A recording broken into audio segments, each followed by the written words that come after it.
본 말씀을 통해서 선을 넘지 말아야 할 분노, 라는 제목으로 말씀 증거하겠습니다. 우리가 접하고 살아가는 이 모든 것에는 적당하면 이로운 것들이 상당히 많습니다. 그런데 그 적당한 수준을 벗어나면 아무리 좋은 것이라도 해가 될 수 있음을 또 우리가 기억해야 됩니다.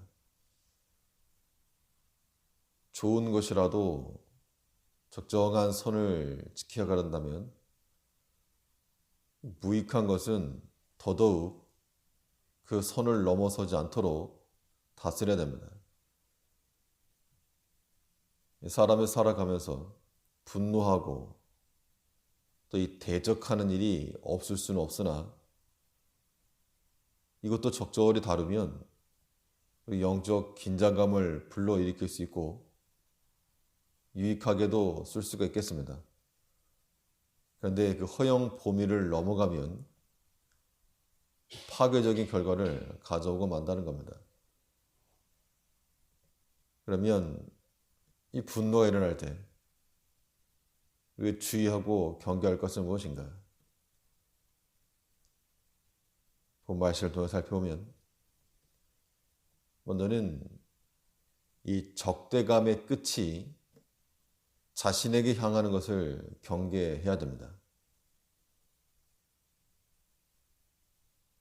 이 분노와 미워하는 마음이 지나치게 되면 그 공격성이 자기에게 해가 될 수 있음을 우리가 잊지 말아야 됩니다. 오늘 본문은 조금 읽기에도 거북하고 이런 말씀을 성경에 기록해 놓았는가 할 정도의 말씀이지만 이스라엘이 바벨론으로 포로 잡혀갈 때 그 원수 국가였던 에돔이 즐거워했다는 겁니다. 그런데 그 에돔이 이스라엘의 멸망을 즐거워하고 기뻐하던 그 즐거워하는 적대심이 결국 자신들에게 돌아가고 말았습니다. 7절에서 여호와여 예루살렘이 해봤던 날을 기억하시고 에돔 자손을 치소서. 저희 말이 회파하라 회파하라 그 기초까지 회파하라 하였나이다. 사실 에돔은 에서의 자손이면 이스라엘 백성들과는 형제지간이라고도 말할 수 있겠습니다. 그런데 이 가까우면서도 먼 그 이스라엘이 바벨론은 침략을 받을 때 너무 좋아서 다 없애라, 기초까지 다 회파해라 이렇게 노래했다는 겁니다. 그런데 그들의 분노와 그 적대심이 도리어 하나님의 심판을 받는 원인이 되었습니다. 하나님께서 에돔을 심판하실 때 그 이유가 저들이 이스라엘이 포로로 잡혀갈 때 좋다 라고 했기 때문에 하나님께서 심판하실 것을 말했습니다. 우리가 사람과의 관계에서 때로 불편함이 있다고 해서 안 되기를 바란다거나 혹은 곤란한 일을 당했을 때 즐거워하는 모습을 가져서는 안 됩니다. 수준이 낮은 겁니다. 국가적으로도 관계가 악화되고 있는 그런 곳이 있을 때 서로 간에 피해가 가는 것, 서로 피해가 가기를 그런 원하는 정책들은 어리석은 겁니다. 이 적대감의 끝은 결국 자신에게로 돌아오게 되어 있으므로 그래서 성경은 말하기를 내 모든 사람과 평화하라, 우는 자들과 함께 울어라 그런 말씀을 하고 있죠. 로마서 12장에 보면 너희를 핍박하는 자를 축복하고 저주하지 말라, 즐거워하는 자들로 함께 즐거워하고 우는 자들로 함께 울라. 자신을 핍박하는 자들에게 피해 보복을 행하는 것이 사람의 지극히 정상적인 논리요 행함인데, 근데 하나님께서는 우리에게 명하시기를 너희가 핍박을 받더라도 똑같이 저주하지 말아라. 도리어 너희는 축복해라. 그 말씀을 하고 있는 겁니다. 이 사랑과 선행의 끝은 자신에게 또 유익과 은총으로 돌아온다 그랬습니다. 그러니까 분노와 적대감도 자기에게로 돌아오고 사랑과 선행도 자신에게 돌아오는 겁니다.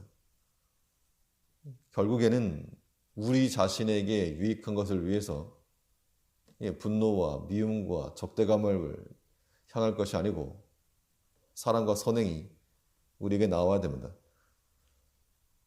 전도서에 보면 너는 내 식물을 물 위에 던지라. 여러 날 후에 도로 찾으리라. 이 말은 선을 행하고 베푸는 자들에게 은총이 다시금 돌아올 것을 말하고 있는 겁니다. 결국 내게 유익이 될 것이므로 아까워할 이유가 없는 거죠. 다 나를 위해서 또 나에게 돌아올 것이라 그러면 얼마든지 우리에게서 나갈 수 있는 겁니다. 이 에돔이 이스라엘을 시기하고 미워해서 그런 관계에 있긴 했어도 그들이 사로잡혀갈 때 기특하게 다 회파해라. 좋다. 이렇게 말한 것은 넘지 말아야 될 선을 넘은 겁니다. 어떤 민족적 감정이 그 나라를 단결시키고 애국심을 고취하는 그런 수준은 이룰 수 있지만 그 단계를 넘어서게 되면 결국 유익한 게 없다는 겁니다. 우리의 분노가 하나님의 정하신 그런 가이드라인을 넘어서지 아니하도록 그 적대감이 자기 자신에게 향할 수 있음을 항상 기억을 하여서 우리는 사랑과 선행을 나타낼 수 있는 우리가 되어야 됩니다. 또 이 분노가 일어날 때 무엇을 경계할 것인가? 이 정죄하는 판단이 자신에게 임하는 것을 경계해야 됩니다. 우리가 누군가를 적대시하면 그 적대감이 우리 자신에게 향하고 또 누군가를 정죄하여 판단하면 자신의 정죄했던 그 판단으로 자신이 판단받는다는 겁니다. 다른 형제에게 적용했던 그 비난과 비판의 말이 자신에게 돌아올 것을 주의하여 삼가 조심할 것을 말하고 있는데, 자신에게는 관대하고 또 다른 형제에게 엄격한 자들, 그러한 자들은 반드시 그 말에 책임을 져야 할 때가 온다는 겁니다.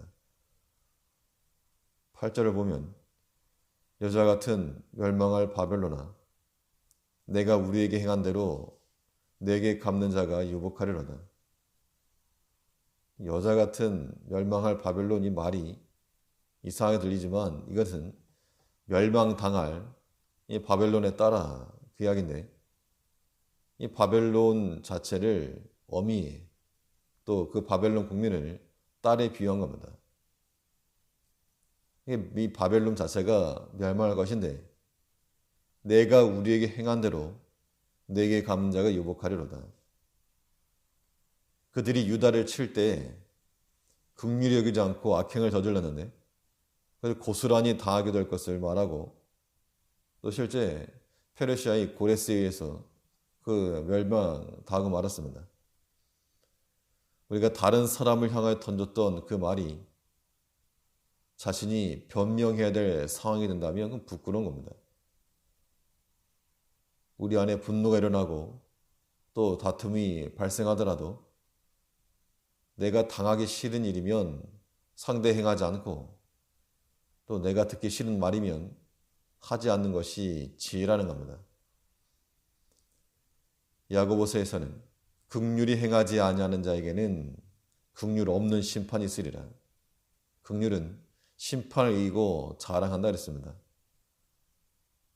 이 긍휼, 불쌍히 여기는 마음, 불쌍히 여기는 마음으로 우리가 다 수용하고 받아들일 줄 아는 자세가 있어야 되겠는데, 그래서 우리 안에 일어나는 그 분노는 어디까지나 죄에 대한 분노요, 마귀와의 다툼이 되어야지 이것이 믿음의 형제들이 그 대상이 되어서는 안 되는 겁니다. 나를 향한 판단인 줄 알고 관대함과 너그러움으로 대하는 우리가 되고, 그 적대감과 정죄의 판단이 우리 자신에게 향할 것을 항상 경계하는 마음으로 미움 대신 사랑과 선행을 가지고 살아갈 줄 아는 우리가 되어야 될 줄 압니다. 기도하겠습니다.